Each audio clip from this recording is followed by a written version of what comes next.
Bonjour, c'est Anne-Sandrine Di Girolamo au micro des Ondes de l'Imo, le podcast immobilier attentif et curieux.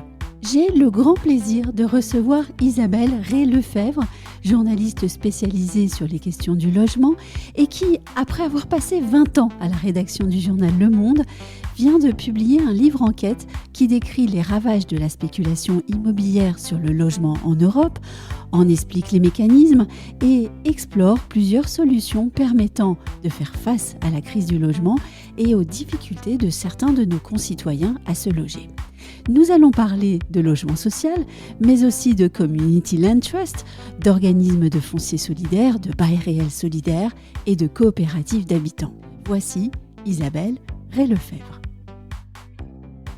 Isabelle Rey-Lefebvre, bonjour. Bonjour.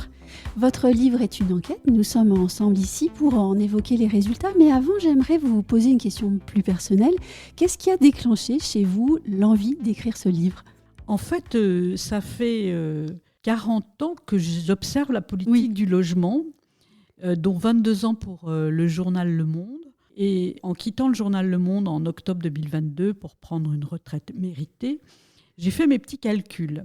J'ai connu, en étant de 2000 à 2022, 12 ministres du logement. Oui. Donc ça veut dire qu'un ministre du logement, ça ne dure pas très longtemps. Non. Et la cadence là s'est récemment accélérée encore. 5 de gauche, 6 de droite et un centriste, Jean-Louis Borloo. Habituellement, disons, la gauche défend le logement social, la droite promeut l'accession à la propriété. Parfois, je dis que Macron il ne fait ni l'un ni l'autre. Oui. Et donc, en réalité, il y a des consensus possibles politiques sur le logement. Les ministres des deux partis font les deux. Et c'est un sujet qui est universel, au fond. Oui. Et donc, en voyant les crises du logement se développer, j'ai eu envie de proposer des solutions et d'aller voir dans 7 villes d'Europe comment ils faisaient. Parce que notre problème n'est pas que franco-français. Et cette enquête, elle commence d'abord par un premier constat, celui des ravages de la spéculation immobilière sur l'accessibilité et l'abordabilité du logement. Vous dénoncez en fait une financiarisation de l'immobilier et une emprise de prédateurs financiers responsables de la crise du logement que vivent certains citoyens européens. D'ailleurs, bon nombre de citoyens européens. Qui sont ces prédateurs ? Alors, ça dépend des pays. Oui. Vous avez très bien dit, le problème structurel qu'on a, c'est une crise de l'accessibilité du logement. C'est-à-dire que les classes moyennes ne peuvent plus se loger. Les classes modestes et moyennes ne peuvent plus se loger. Il y a eu une décorrélation, un découplage entre l'évolution des prix immobiliers et l'évolution des revenus. Et en fait, dans cette équation, il y a les prix immobiliers qui ont été dopés par un afflux de capitaux massifs, un peu d'ailleurs à la suite de la crise financière de 2008. Les gouvernements ont fait des plans de relance et les banques centrales, fédérales américaines, centrales européennes, ont ouvert les vannes du crédit pas cher et ça a permis à des capitaux massifs de s'investir sur l'immobilier. Alors en France, ces fonds d'investissement ont plutôt ciblé le bureau et le commerce. Ce sont les foncières, ce sont les SCPI aussi. Et dans d'autres villes comme Amsterdam, Berlin, c'est des fonds parfois américains, je cite plusieurs fois Blackstone, qui, à la faveur de la crise de 2008, ont pu s'emparer d'immeubles à bas prix ou de banques ou de crédits, de créances douteuses et ont pu exercer quand même une vraie emprise sur les villes. C'est vrai à Berlin. Et d'ailleurs, il y a des révoltes de locataires. Berlin est une ville de locataires. Ce sont des fonds de pension, d'investissement. En France, il n'y a pas eu énormément de fonds sur l'immobilier résidentiel, à part ce qu'ils appellent l'immeuble géré, les résidences gérées, c'est-à-dire étudiants ou résidences seniors. Et ces fonds ont investi ces marchés, mais en plus imprimé une certaine violence dans leur manière de gérer. Et c'est là tout le problème. L'économiste anglo-américaine qui s'appelle Saskia Sassen, elle parle d'une extraction de valeur comme on extrait une mine. C'est-à-dire, on va extraire la valeur de l'immeuble et on va l'exporter chez ses actionnaires, sans souci du territoire. Qu'il y ait des investisseurs, oui, mais ces investisseurs-là n'alimente pas les territoires sur lesquels ils sont. Ils s'en foutent un peu. Et ça, c'est pour ça qu'on peut parler de prédateurs. Et vous l'avez dit aussi, ces prédateurs ne se sont pas tellement retrouvés sur le logement en France. Quel est donc le problème ? Parce que nous aussi, en France, on a une crise du logement. Alors, en fait, nous, ils n'ont pas trouvé d'immeuble entier parce que la propriété résidentielle est assez émiettée. Oui. Et ils ont essayé, par exemple, il y a un fonds qui s'appelle Akelius, un fonds suédois, qui a essayé d'acheter à Paris. Il a été vite bloqué par la mairie qui a préempté. Et donc là, ils ont 1500 logements, donc c'est pas énorme. Il y a eu des tentatives, mais en fait, la structure de la propriété les a empêchés. Elle protège d'ailleurs les locataires français, cette structure de la propriété, tout comme le droit de préemption que vous avez cité. Oui. Alors, il y a ces outils-là. Et puis, en France, le décrochage des prix immobiliers et des revenus est bien arrivé, mais par l'intermédiaire des particuliers qui ont eu accès à un crédit facile et pas cher. Et dans tout acheteur sommeille un vendeur, donc un spéculateur. C'est pas forcément une critique, mais c'est un constat. Et le problème, c'est que les suivants n'ont plus accès à ce logement. Oui, il y a comme un effet boule de neige à force des augmentations. Vous parlez aussi du logement intermédiaire. Quel est le problème avec le logement intermédiaire ? Alors, le logement intermédiaire, juridiquement, ce n'est pas un logement social. Et en fait, il y a deux acteurs qui font beaucoup de logements intermédiaires, une filiale d'Action Logement qui s'appelle INLI et une filiale de la Caisse des dépôts qui s'appelle CDC Habitat. Avant, elle s'appelait SNI. Oui. Et son Société Nationale Immobilière et son directeur, André Hischi, voulaient beaucoup développer le logement intermédiaire en faisant appel à des capitaux d'institutionnels. Et ils nous promettaient que les loyers de sortie de ces immeubles, surtout en Île-de-France, il faut bien le dire, seraient 20 à 30% moins élevés. Dans la réalité, c'est plutôt 10 à 15% moins élevé. Donc, c'est pas intermédiaire, en fait. C'est peu intermédiaire. Oui. Et donc, la cible est assez étroite entre le logement social et le logement privé. Ce que disait la secrétaire générale de l'USH, c'est que dans les 2,6 millions de ménages qui attendent un logement social, il n'y a que 5% qui pourraient se payer un logement intermédiaire. Donc, ça ne règle pas le problème des demandeurs de logements sociaux. Et puis, c'est pour 15 ans. Au bout de 15 ans, on vend et on attend une plus-value. Et donc, la question se repose au bout de 15 ans. Alors, je ne dis pas que le logement intermédiaire n'est pas une place, mais une petite place. Ce n'est pas ça, à mon avis, qui va régler le problème de l'accessibilité du logement. Et alors justement, vous proposez dans les chapitres suivants, puisque là on était dans les chapitres 1 et 2, donc on poursuit notre lecture, et vous proposez plusieurs modèles qui permettraient selon vous de rendre de nouveau le logement accessible, mais aussi de permettre d'habiter à nouveau les villes. Quels sont ces modèles, qu'on le rappelle à nos auditeurs ?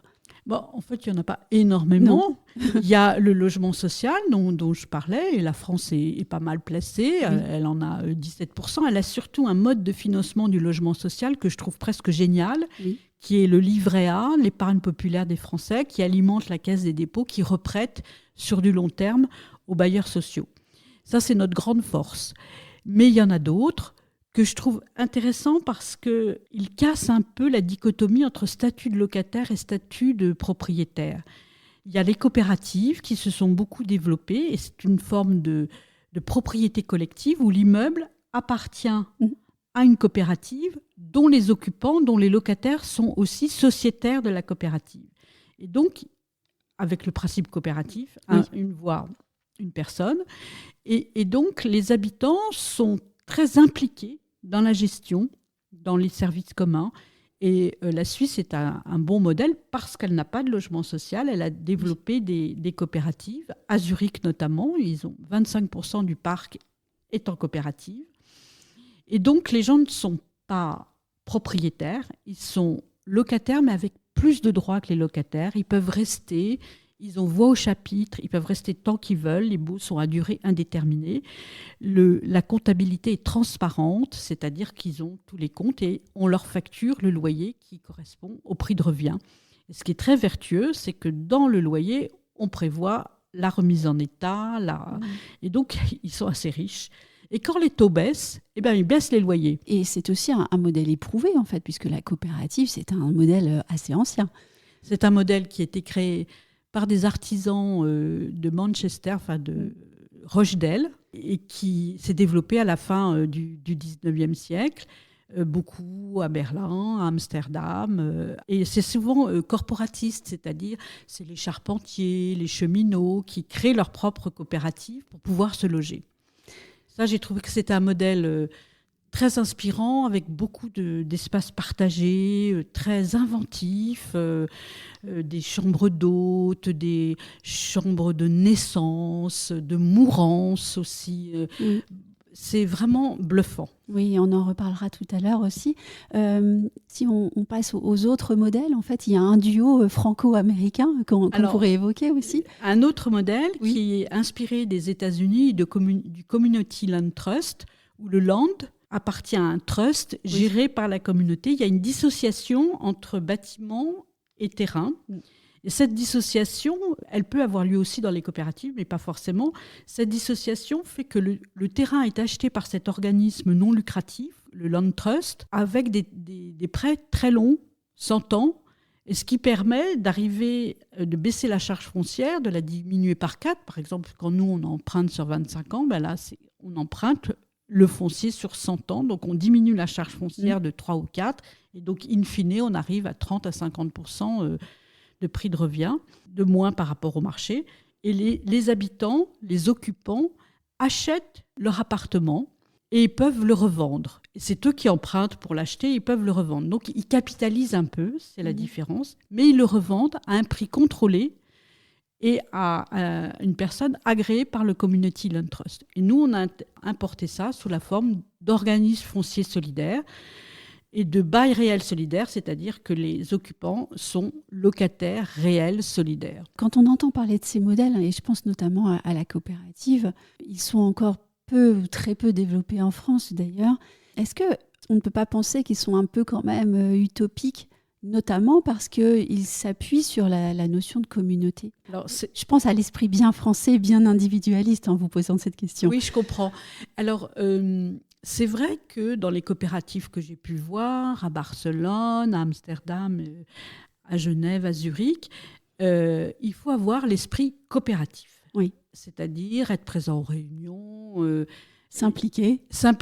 Bon, il n'y a pas d'obligation formelle. En fait, tout ça, c'est dans les statuts qui sont assez librement rédigés pour la coopérative. Il y en a qui sont très écolos.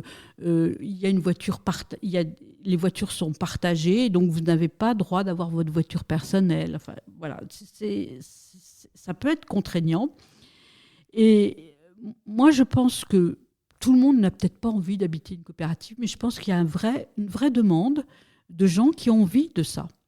Donc, c'est vrai qu'en France, il n'y a pas l'écosystème financier, réglementaire pour créer ces coopératives. Alors, il y a un petit mouvement, il y a Abicop qui dit qu'il y a à peu près 80 projets, une trentaine de réalisés, 80 projets. Donc, il y a un petit mouvement, mais qui est encore très marginal. Et on note aussi que les habitants s'impliquent, mais dès le moment de la construction. Donc, c'est vrai qu'il y a des personnes qui peuvent être intéressées par cet engagement dès la naissance. Oui, il y a ce qu'on appelle des primo-coopérateurs, effectivement, qui créent leur coopérative.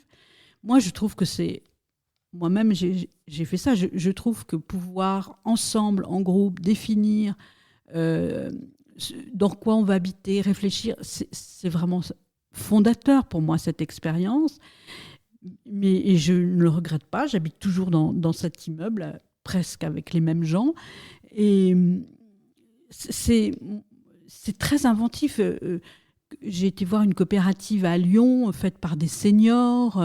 Ils sont fait des logements hyper bien isolés, en paille, avec des paliers où ils mettent des placards, où dans chaque placard, ils peuvent partager un escabeau, une machine à coudre, etc. Donc, ça désencombre leurs appartements et en même temps, c'est pas contraignant parce que c'est...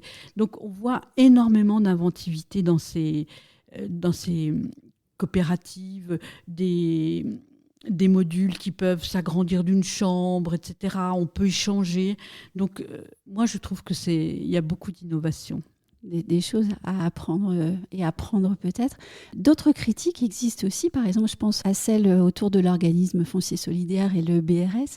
Certains critiquent le dispositif en lui reprochant de créer une propriété qui n'est pas pleine et entière. Et que peut-on répondre alors à cette critique ? Alors, c'est vrai, ce n'est pas une propriété pleine et entière, parce que vous n'êtes propriétaire que du bâti, que vous ne pouvez revendre qu'à un prix contrôlé. Alors, en France, on a été assez jusqu'au boutiste par rapport au Community Land Trust américain, c'est-à-dire que quand vous repartez, vous revendez le prix que vous avez acheté un petit peu indexé. Tandis que dans la formule américaine, vous avez le droit à un partage de la plus-value. Les partants peuvent récupérer 25% de la plus-value si plus-value il y a. Il y a une estimation qui est faite. Alors, l'OFS-BRS en France est assez rigide, c'est vrai. Il faut avoir des ressources plafonnées. On peut pas, il faut en faire sa résidence principale. On ne peut pas louer. On ne peut revendre qu'à une personne qui aura les ressources plafonnées, agréées par l'organisme foncier solidaire, c'est vrai, c'est contraignant. Mais le contrat de départ, c'est vous bénéficiez quand même d'un logement en ville, et ça marche très bien dans les zones chères, justement. À Paris, il y a l'OFS-BRS de Saint-Vincent. Paris va faire à peu près 1000 logements qui vont être vendus 5 094 € le mètre carré, c'est-à-dire quand même 2 fois moins cher. Donc le contrat de départ, c'est vous bénéficiez, et puis il y a des espaces communs, vous bénéficiez de ce logement pas trop cher, mais vous le revendrez pas trop cher non plus pour que les suivants puissent avoir les mêmes conditions. C'est du logement perpétuellement abordable. Et ça intéresse beaucoup les élus parce qu'ils ont constaté que quand ils font des efforts sur un foncier, sur un terrain, etc., beaucoup de villes font à prix maîtrisé, on s'aperçoit que quelques années plus tard, les occupants ils revendent à prix non maîtrisé sur le marché et que l'aide de la collectivité, elle est anéantie, elle est perdue. Donc les élus sont très partants pour les OFS-BRS pour sanctuariser l'aide qu'ils mettent dans cette accession sociale maîtrisée. Alors grâce à votre livre aussi, on voyage en Europe et on visite des lieux d'habitation d'un genre qu'on connaît encore mal en France, même si on a dit que pour l'OFS-BRS, il y avait déjà finalement beaucoup d'exemples. On peut peut-être prendre ici l'exemple de la Suisse pour permettre à nos auditeurs de comprendre ce que sont réellement les coopératives d'habitation, mais dans la réalité, vous donnez beaucoup d'exemples et dans les exemples que vous donnez, il y a quelques histoires marquantes. Celle que j'ai aimée, évidemment, c'est la première, quand le canton de Genève vend ses lingots d'or qu'il a en réserve. Cette histoire-là est vraiment intéressante pour la compréhension du système. Oui, alors le canton de Genève a décidé, je ne sais plus trop en quelle année, de vendre des lingots d'or et de les attribuer à une foncière cantonale, la FPLC, foncière pour le logement, la construction, et pour développer des logements coopératifs. Et dans ces logements coopératifs, il y aura ce qu'ils appellent du logement social, ils appellent ça du LUP, du logement d'utilité publique à prix, à loyer encore plus faible. Et donc, cette foncière acquiert des terrains et les met à bail amphithéotique par appel d'offres pour des coopératives. Il y a par exemple un quartier à Genève qui s'appelle Mérin, près de l'aéroport, où là, il y a 7 coopératives différentes, 7 coopératives différentes qui ont construit des immeubles assez hauts, avec une immense, ils appellent ça la place des récréations, une immense place sans voiture. Et c'est vraiment un quartier il y a le tram bien relié au centre, c'est vraiment un quartier agréable. Et j'ai beaucoup aimé aussi les pages qui évoquent l'importance de la qualité architecturale, par exemple. Ça, c'était important aussi de pouvoir le découvrir. Alors, en fait, il y a un style coopératif qui est à la fois assez épuré, avec du béton, du bois, mais assez luxueux par ses volumes, par ses surfaces. Le bois, c'est un beau matériau. Et puis, les espaces communs sont surdimensionnés, c'est incroyable. Par exemple, tout simplement pour les vélos, ils prévoient 4 places de vélo par logement. Bon, à Paris, c'est un problème de garer son vélo. Quand il y a une place par logement, on est content. Des salles de réunion très luxueuses avec des belles cuisines, où vous avez l'impression de rentrer dans un beau salon. C'est vrai qu'il y a une qualité des espaces verts qui est impressionnante. Et intéressante à regarder. Alors, on ne peut pas évoquer l'entièreté de votre livre ici au micro, en fait, parce qu'il est très riche. Il regorge d'exemples pris dans 7 villes d'Europe. Mais personnellement, sans doute comme beaucoup d'autres journalistes, j'ai relevé le paragraphe « La disparition volontaire du ministère du Logement ». Vous nous avez emmenés à Amsterdam depuis plusieurs pages déjà, pages dans lesquelles vous décrivez une situation grave pour le logement. Et je vous cite, vous dites « une crise du logement organisée ». Et l'expression n'est quand même pas anodine. Et puis, vous racontez comment la politique de Stef Blok a sinistrement, en fait, inspiré Emmanuel Macron. Oui, ça m'a beaucoup frappée. Alors, dans les causes de cette décorrélation du prix des logements et des revenus, il y a 2 autres. Il y a la financiarisation, comme on a dit, avec l'afflux de capitaux.